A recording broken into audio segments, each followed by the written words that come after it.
বেটি এখনো ঘুম ভাঙি নাই? হ্যাঁ বেটি উঠো, আমার গাবি আগের মতন দুধ দিতে পারে না। বেটিরা মদিনার বাজারে তুমি যাও, আমার গাভী দুধ কম হয়েছে রে বেটি। এই বেটি ওই দুধের মধ্যে পানি মিশিয়ে দিয়েছি রে, সমান করে দিয়েছি রে বেটি। এই দুধ নিয়ে তুমি মদিনার মার্কেটে বাজারে যাও।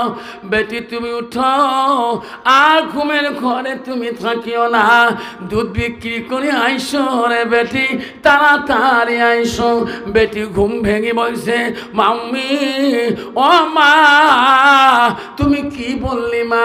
কইছে মা আজকে আমার গাভীর দুধ কম হয়েছে মা, আমার দুধের মধ্যে মা পানি সমান করে দিয়ে আগের মতন দুধ বানিয়ে দিয়েছি।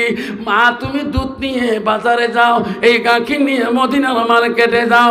বেটি বলছে মা তুমি আইন জানো না মা, মদিনার রাষ্ট্রপতি মদিনার খলিফাতুর রাশিদিন হযরত ওমর আইন করে দিয়েছে মা, কোন মুসলমান মদিনার যদি এক বিন্দু দুধের মধ্যে পানি মিশিয়ে বিক্রি করে, মা যদি ধরা পড়ে যায় মা, তার দুনিয়াতে জিন্দা রাখবে না মা, তার সানি তরোয়াল দিয়ে দুনিয়াতে মা তার দুখণ্ড করে দেবে মা।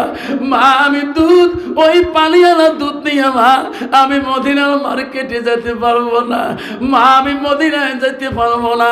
মা বলছে বেটি রে, ও বেটি হযরত ওমর রাষ্ট্রপতি আইন করতে পারে, উনি তো মদিনার মার্কেটে বসে থাকে না, উনি তো মার্কেটে যা দেখে না।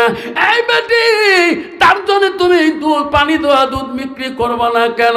বেটি বলছে মাম্মি হবে মা গো, মদিনার রাষ্ট্রপতি মদিনার বাজারে না থাকতে পারে, মা মার্কেটে না থাকতে পারে, আল্লাহ তো দেখে মা নাই থাকবে মা। আমি হযরত ওমরের ভয়ে পানি দেওয়া দুধ বিক্রি করি না মা, আমি আল্লাহর ভয়ে এই পানি দেওয়া দুধ নিয়ে যেতে পারবো না। মা আমাকে তুমি জোর করিও না মা, মা হযরত ওমর নজরে না দেখতে পারে মা, হযরত ওমরের পথে বা দেখতে দুধটা নজর না পড়তে পারে মা। আমার রব্বিল আলামিন মা শেষ দিনের বিচারক দেরি হবে, তার নজরে আমি ধরা পড়বো মা, আমি দুধে বিক্রি করা পানি দেওয়া দুধ বেচাবো না। হযরত ওমর সব শুনতেছে বাড়ির আড়াল থেকে, যখন মেয়েটা বলছে ও ঘুমা আমি পানি দেওয়া দুধ নিয়ে মদিনার মার্কেটে যাবো না, হযরত ওমর দুই চোখের পানি তরতর করে ছাড়ে দিয়েছে। আল্লাহ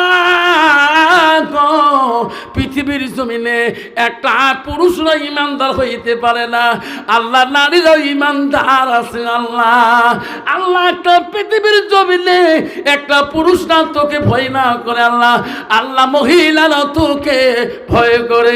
যেরকম সুবহানাল্লাহ।